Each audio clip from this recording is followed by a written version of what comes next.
the goal was to, right before planting, do another tillage, and unfortunately the farmer's tiller died, and so we had, the weeds were already established, maybe this much, and the red clover coming a little bit, but not. And what I did was took about a foot wide cultivator and just actually went down each row that we spread irrigation lines to. So we actually had irrigation drip lines. We had 10 rows that we had laid out, and they were really just supplemental. We probably watered a series of 4 full times, so maybe each row got an additional 10 hours of rain, which would equivalent to maybe 5 inches more of rain throughout the season, which we found being north of here, we had less rain than they did that down south, but it was nice to have supplemental irrigation. We also put up a deer fence because we had heard stories in Colorado of the deer loving the hemp, so we had put up an electric fence for that.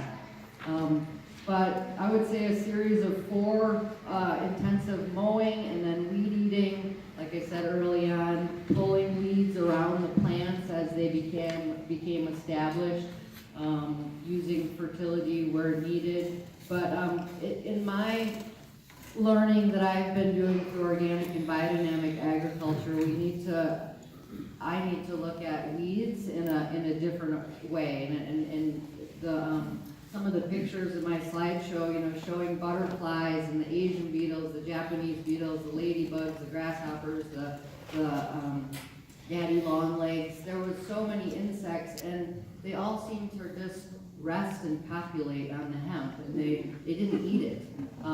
We had probably 5 different boring issues of plants where the plant would tip because of that borer. But by having a diversity of weeds that we would let grow, and then we would manage and mow to make sure we didn't get any seed dispersal, which, for various reasons we also did. So you need to watch that. If you're going to use weeds, grow them well, but you need to manage them. So for me, to have a diversity of canopy of plants amidst the hemp along with a cover crop to try to do most of your suppression versus using a plastic, which is, fossil fuels, etc.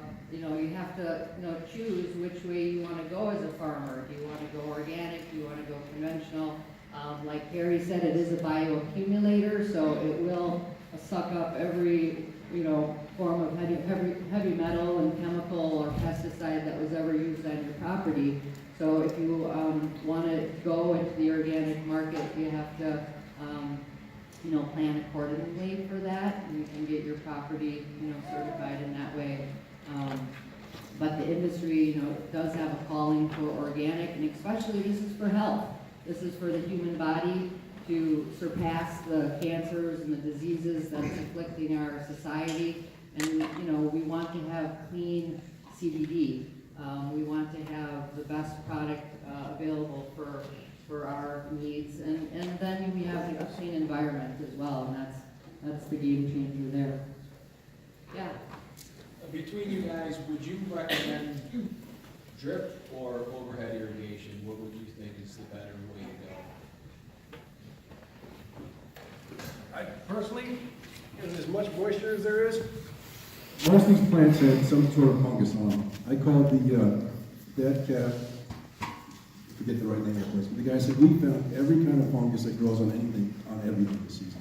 So overhead won't help with that. I would recommend drip. If all you got is overhead, use it judiciously. For us, we got a high capacity well, I can deliver 70 gallons a minute over 3 acres. I can shut it off, turn it on, and go away. It's much easier. Drip will do the same thing, but you got all the overhead laying it down and everything, and the expenses and then the cleanup. Yeah. Before we go on to the next topic, I just had something to add. It's about the depth, planting depth. So the sowing depth should be about half an inch. Because any deeper, then you have problems with germination. That's what, even during the last field day, we were talking, and there was germination issues with other farmers too. So the recommended sowing depth is about half an inch. Is that for industrial hemp or CBD? both. Both. If you're planting seed, you don't ever want to put it in gotta be down. I wanna move on to the next section. Well, there'll be time later to ask more questions. Thank you.